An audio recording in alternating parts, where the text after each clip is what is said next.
Hoy celebramos la memoria de San Sotero y San Cayo, Papa y mártires. Tiempos nada fáciles los que le tocaron vivir a San Sotero. Fue el sucesor en el pontificado del Papa Aniceto, muerto el año 165. Había nacido en la Campania italiana, en Fondi, y su padre se llamaba Concordio.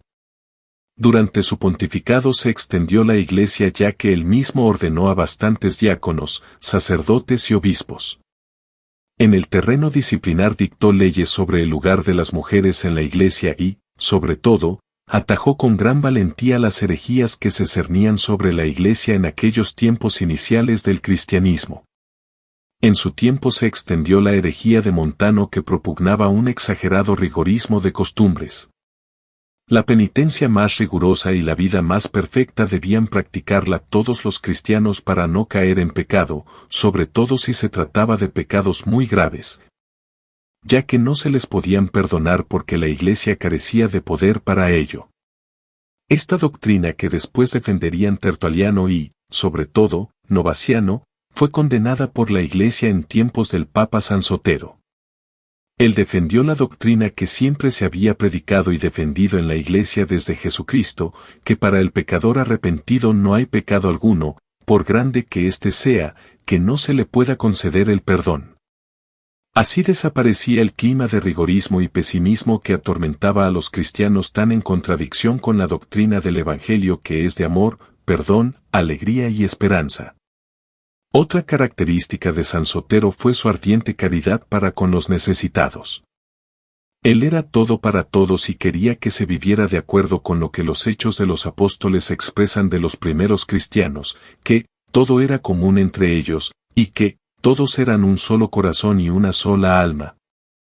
San Sotero pedía limosnas a las iglesias más ricas para distribuirlas entre las más pobres y se esforzaba por tratar a todos con palabras y obras como un padre trata a sus hijos.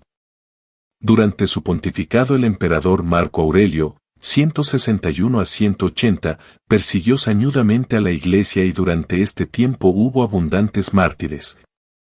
Entre ellos el mismo Papa, que parece murió mártir el 22 de abril del 175. San Cayo vivió un siglo más tarde y a pesar de ello en la tradición cristiana han caminado siempre unidos ambos santos, aunque nada tengan en común a no ser el haber muerto por Cristo y el haber sido obispos de Roma. Su vida va entretejida de bastantes leyendas y datos poco dignos de fiar, pero sabemos cierto que sucedió en el pontificado al Papa San Eutiquiano el año 283. La última persecución más violenta fue la de Valeriano. Después casi todo el siglo II fue tiempo de paz y durante él la Iglesia quedó robustecida fuertemente. San Cayo se aprovechó de esta paz y patrocinó, sobre todo, las dos escuelas célebres de Oriente, alejandrina y antioqueña, que tantos y tan ilustres hijos produjeron. A pesar de esta paz relativa también hubo algunos conatos de persecución y de hecho el mismo Papa San Cayo pasó temporadas oculto en las catacumbas de San Calisto y desde allí alentaba a los cristianos. Él, valiente, animaba a que fueran fieles a su fe en Jesucristo y que por nada del mundo renegaran de ella. Si no estaban dispuestos a morir por Jesucristo, les decía, que por lo menos perseveraran ocultos entregados a la oración y buenas obras. El año 283 empezó una nueva persecución contra los cristianos decretada por Caro que, aunque no tan sangrienta como otras anteriores, causó graves daños a la Iglesia. Siendo muchos los hombres y mujeres que derramaron generosamente su sangre por confesar a Jesucristo. No son claras las noticias sobre el martirio de San Cayo. Hay historiadores que afirman que murió mártir, otros que a causa de las persecuciones y también quienes niegan que fuera mártir. Desde el siglo IV se celebra este día. Murió el 296. Escuchemos atentamente la palabra de Dios. Del libro de los Hechos de los Apóstoles. Aquel día se desató una violenta persecución contra la iglesia de Jerusalén. Todos, menos los apóstoles, se dispersaron por Judea y Samaria. Unos hombres piadosos enterraron a Esteban e hicieron gran duelo por él. Saulo, por su parte, se ensañaba con la iglesia, penetrando en las casas y arrastrando a la cárcel a hombres y mujeres. Los que habían sido dispersados iban de un lugar a otro anunciando la buena nueva de la palabra. Felipe bajó a la ciudad de Samaria y les predicaba a Cristo. El gentío, unánimemente, escuchaba con atención lo que decía Felipe, porque habían oído hablar de los signos que hacía, y los estaban viendo. De muchos poseídos salían los espíritus inmundos, lanzando gritos, y muchos paralíticos y lisiados se curaban. La ciudad se llenó de alegría. Palabra de Dios. Te alabamos, Señor. Aclamad al Señor, tierra entera.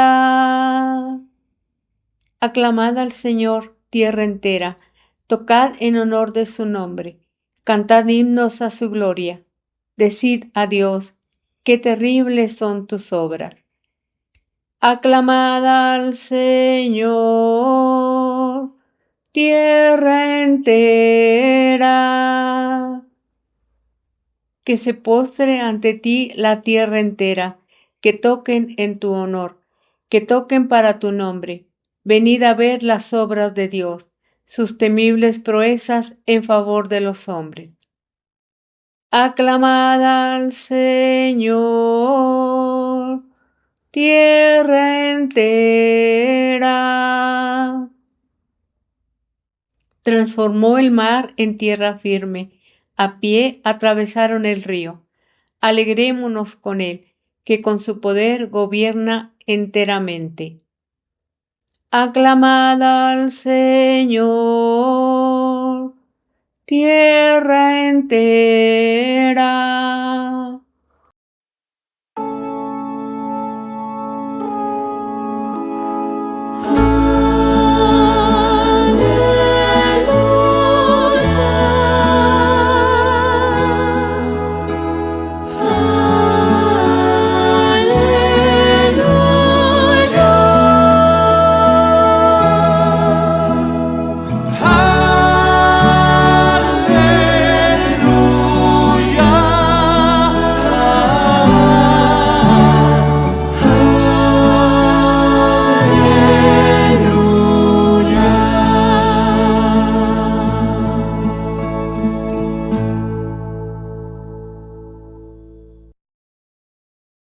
Escuchemos atentamente la palabra de Dios. El Señor esté con ustedes. Y con tu espíritu. Lectura del Santo Evangelio según San Juan. Gloria a ti, Señor. En aquel tiempo, dijo Jesús al gentío: Yo soy el pan de la vida. El que viene a mí no tendrá hambre, y el que cree en mí no tendrá sed jamás, pero, como os he dicho, me habéis visto y no creéis. Todo lo que me da el Padre vendrá a mí, y al que venga a mí no lo echaré afuera, porque he bajado del cielo, no para hacer mi voluntad, sino la voluntad del que me ha enviado. Esta es la voluntad del que me ha enviado, que no pierda nada de lo que me dio, sino que lo resucite en el último día.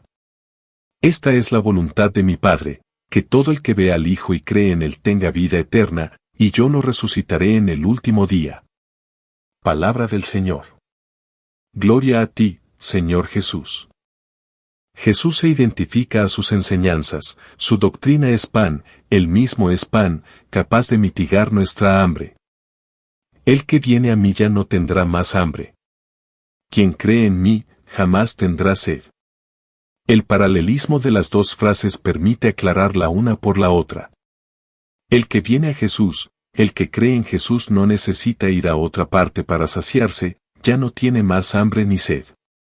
Jesús, fuente de equilibrio y de gozo, fuente de sosiego, la mayoría de nuestras tristezas y de nuestros desequilibrios vienen de no saber apoyarnos realmente sobre la roca de la palabra substancial del Padre que es Jesús. Creer y venir a Jesús son presentados aquí como equivalentes, con ello se pone en evidencia el hecho que la fe es una actitud vital de adhesión a la persona de Cristo. Más que ser el asentimiento intelectual a una suma de verdades dogmáticas abstractas, si bien una no excluye a la otra. Todos los que el Padre me da vienen a mí, y al que viene a mí yo no lo echaré fuera. El Padre quiere verdaderamente salvar a los hombres. Él es quien toma la iniciativa, los que el Padre me da. Pero hay también la parte de correspondencia en el hombre, es la fe, que Jesús traduce por la expresión venir a Él. Porque he bajado del cielo no para hacer mi voluntad, sino la voluntad de aquel que me envió. Venir a Jesús es imitarle, es reproducir su actitud. Cumplir la voluntad de Dios es un alimento espiritual. Podríamos decir que esto comporta dos exigencias. Meditar la palabra de Dios, alimentarse de su pensamiento. Es la oración. Para poder someterse en los detalles a su voluntad sobre nosotros. Es la acción. Minuto tras minuto, algunos quereres divinos están escondidos en nuestras vidas cotidianas. Como para Jesús, el cumplimiento de esta voluntad de Dios es el único camino de la santidad y del gozo total. Corresponder a Dios por la fe es ya estar en comunión con Él. Y esta a la voluntad del Padre, que yo no pierda a ninguno de los que Él me ha dado. Dios quiere que todos los hombres se salven, se ha dicho en otro pasaje. Tal es la buena nueva. Pero que yo les resucite a todos en el último día, pues la voluntad de mi Padre es que todo el que vea al Hijo y cree en Él tenga la vida eterna. Contemplo detenidamente esta voluntad del Padre, y hago mi oración a partir de esto. Pidamos a nuestra Madre la Santísima Virgen María, que nos conduzca por los caminos de la continencia y la perseverancia. Siguiendo los pasos de nuestro Señor Jesús resucitado, y esperemos en el Espíritu Santo la alegría de la Pascua. Gracias por suscribirse, comentar y escuchar la palabra de Dios en este su canal Evangelio en Casa, para la gloria de Dios y santificación nuestra. Oramos por la paz del mundo, la salud de nuestros hermanos enfermos y el descanso eterno de las benditas almas del purgatorio. Da al Señor el descanso eterno y brille para ellas la luz perpetua, las almas de los fieles difuntos por la gran misericordia de Dios descansen en paz. Amén. El Señor los bendiga y los proteja, les dé la paz, la salud, la perseverancia en el bien obrar y la aceptación de su divina voluntad, en el nombre del Padre, del Hijo y del Espíritu Santo. Amén.